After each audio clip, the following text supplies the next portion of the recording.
All right, everybody, I want to talk about something that just broke about 24 hours ago. It's a really sad story. It involves the death of a person. So I want to treat this story with as much respect as I can, but I do think it's worthy of bringing up and speaking about because of where technology is going today, especially with self-driving vehicles and especially related to Tesla vehicles. So let me go ahead and bring up this article that was posted by the Washington Post in the last 24 hours. This story, the headline, Tesla worker killed in fiery crash, may be first full self-driving fatality.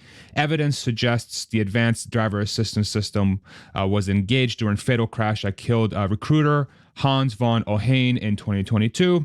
Of course, my condolences go to the family. This is obviously just a terrible situation for anybody to be involved in any sort of car accident.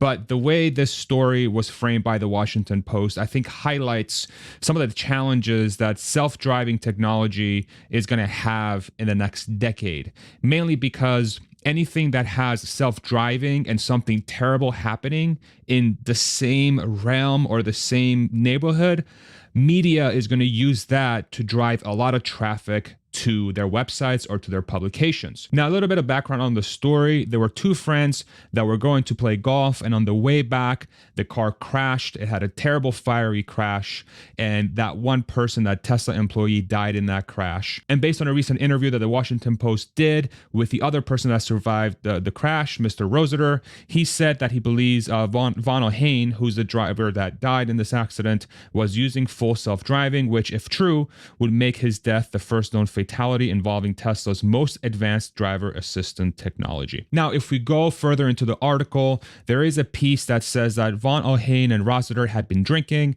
and an autopsy found that von Ohane died with a blood alcohol level of 0.26, which is more than 3 times the legal limit, a level of intoxication that would have hampered his ability to maintain control of the car, experts say.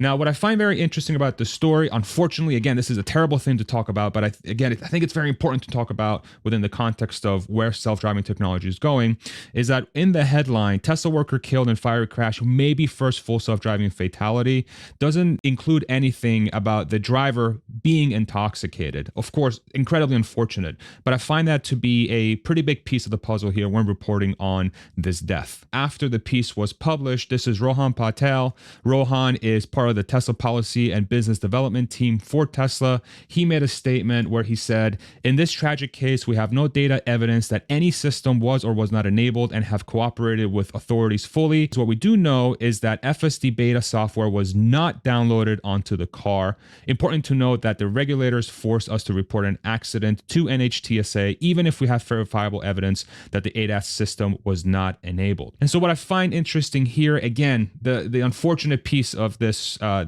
conversation here is that a Tesla, which has advanced driver assistance features, was involved in the crash, which that's the first thing that's going to drive a lot of eyeballs to the story. The second is that self-driving may have been enabled in the system based on the evidence that they gather from the person who survived the crash. So that's the second thing that's going to drive the story to be viewed by many.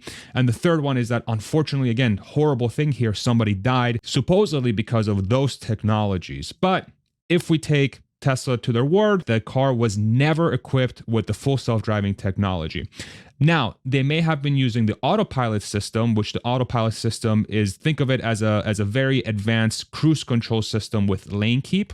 But under any of those software pieces on Tesla's website, if I go to their website, autopilot, enhanced autopilot, and full self-driving capability are intended for use with a fully attentive driver who has their hands on the wheel and is prepared to take over at any moment. While these features are designed to become more capable over time, the currently enabled features do not make the vehicle autonomous. In addition to that, there was some commentary from Elon Musk as well. This is a post from Tesla owner Silicon Valley on X. Fred Lambert, who is one of the head writers for Electrek, is spreading fake news. The person in question was 3 times above the legal limit of alcohol, which means you can intervene if necessary. Also, it hasn't been confirmed whether FSD, full self-driving, was engaged. And then Elon Musk, the CEO of Tesla, replied to that post saying he was not an FSD. The software had unfortunately never been downloaded. I say unfortunately because the accident probably would not have happened if FSD had been engaged. The overarching point here that I really want to highlight, which is, again, it sucks. I hate that I have to talk about this honestly, but I feel like I I have to talk about it because it sort of falls in the realm of media. And having been doing YouTube for a little while, having been, looking at how legacy media, mainstream media, independent media likes to push certain pieces and articles to drive attention, especially related to Tesla and anything Elon Musk as of late.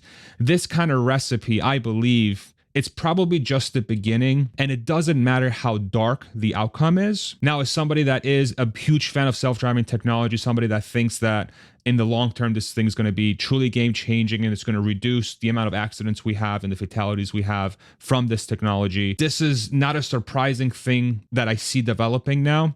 It kind of reminds me of back when, let's say Tesla in this case, because we'll use them as an example, was ramping their Model 3 vehicle, which was their first truly mass market vehicle, for about a couple of years' time until that model became successful and started selling in the hundreds of thousands.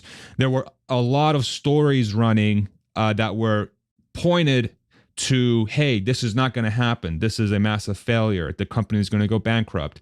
People think the cars are junk, so on and so forth. Now, it seems like I'm seeing the beginnings of the same exact trend happening with the self-driving technology as it gains more and more popularity, as more and more people use it, as more and more miles are used with self-driving technology.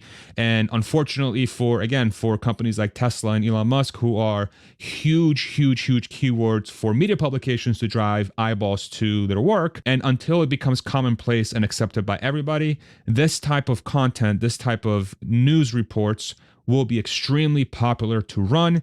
And now we have proof that it doesn't matter how dark the story is, the stories will get run. I personally think the benefits for this technology are too good to pass up, but there's going to be a huge transition as far as change goes and acceptance by society. I hope this video was helpful. Thank you so much for watching.